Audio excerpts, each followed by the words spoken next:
Now it's time to create our scene in Marmoset toolbar.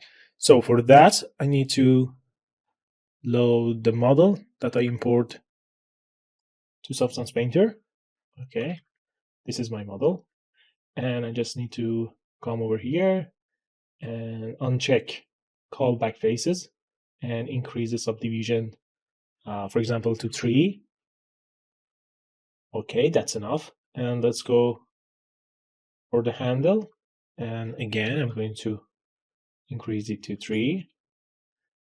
Okay, so let's load the textures that we export from Substance Painter into Marmoset. The first one is albedo or base color. Yeah, that's it. And the second one is normal. Okay. Let's go for the emission and occlusion. So for the occlusion, we have this map and we have a separate mask for emissive. Okay, so let's increase the intensity to 10. Yeah, that's it. Okay. And let's copy this texture and paste in roughness and metallic. Change the metallic channel to B, and in here change it to G. And this is our material. And let's go for the height. And I'm going to load the height here. The value should be exactly the same that we set on the shader setting in Substance Painter. And yeah, we have the model. And as you can see, everything is okay. So, yeah, I think the ambient occlusion for the handle section is too much.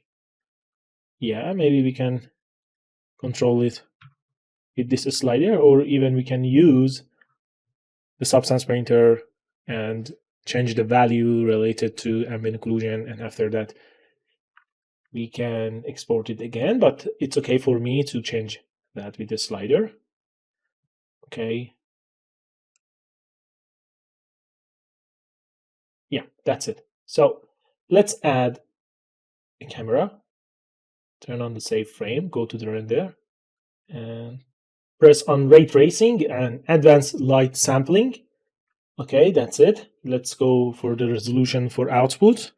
Maybe this aspect is good for this project. Okay, like this. And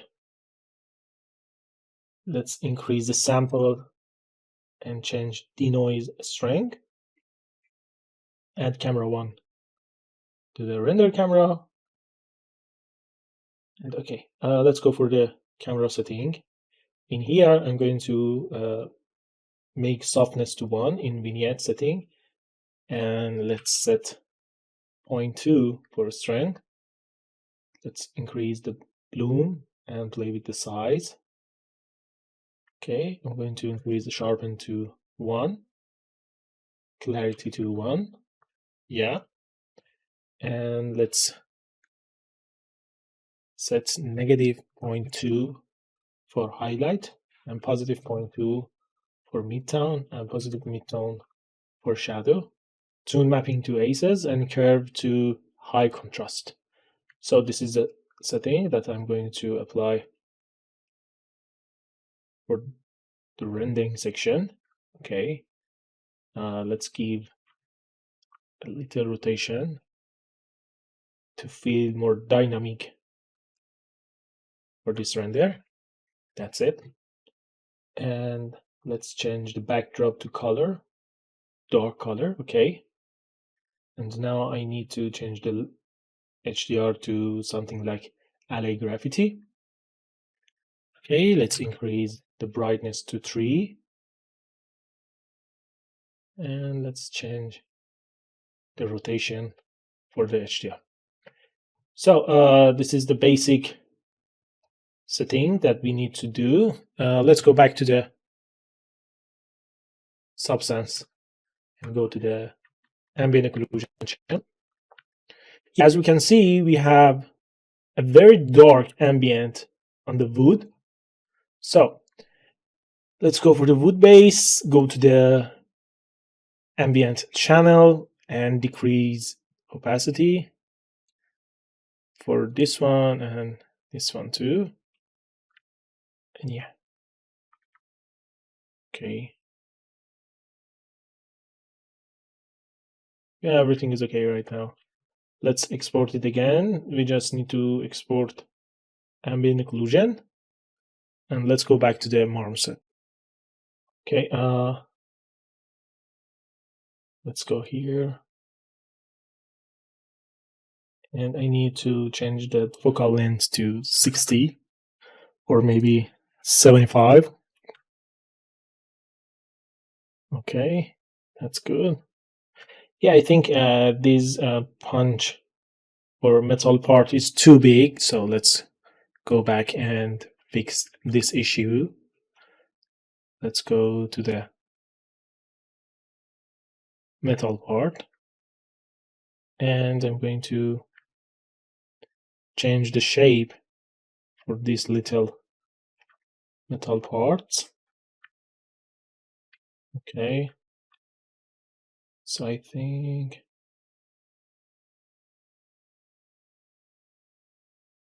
yeah, maybe 80 is good. Okay, so now I can control them with the tiling amount, and that's perfect. So let's export all the map again. And even we can control the material here with the level. Yeah, it's much better. Okay, so let's export again. Okay, we need all the texture, not just occlusion, roughness, and metallic. So let's cancel the export. Go to the setting, and here, okay. Okay, let's go for the lighting. I think it's enough for the material setting. Okay, so let's go for the lighting. I'm going to increase the HDR to 4. And now we just need to put the point light and the directional light to achieve the result that we want. Okay, so let's add a point light. Okay. These are going to be Omni light, white color. Intensity of 6 is good.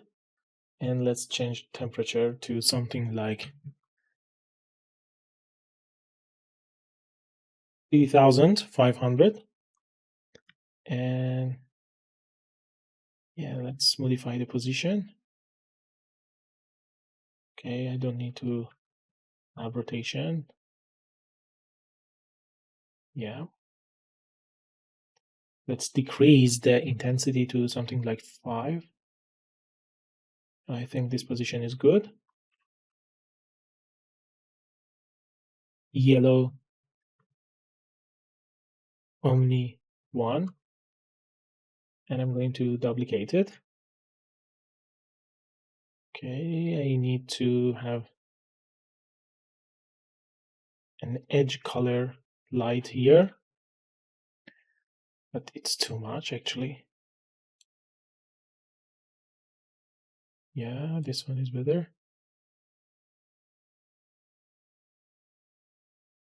Yeah, like this.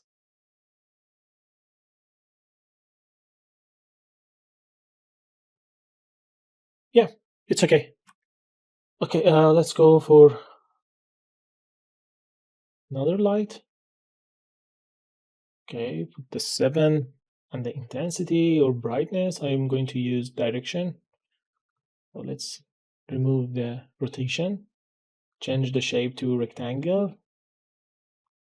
Okay, and now let's change the rotation. Yeah, it's good. It's create a rim light for all the border and edges of the shape, and it's very good. Okay, let's duplicate this, and I want to rotate it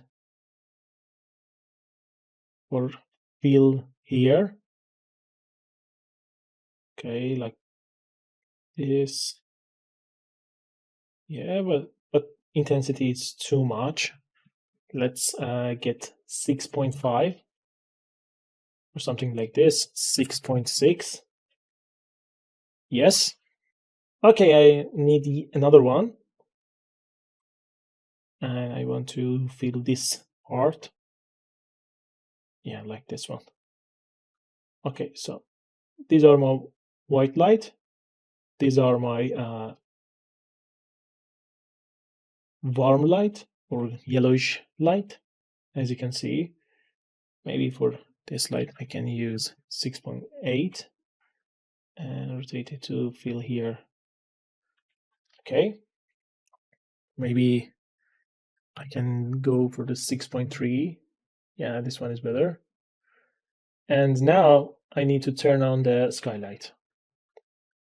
So let's decrease the brightness to something like 2. And yeah, it's okay.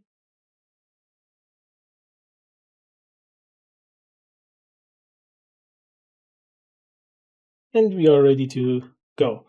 So let's decrease the scale. Okay. Yeah, it's better. So this is the final result that we have in Marmoset Toolbag. And now we can put the render in this output with render image. So this is done for Marmoset rendering section. And in the next video, I'm going to explain how to transfer all this data and process that we made for this model to a low poly version with new UV, and you can use that model inside every engine and every software. So let's go for the next video.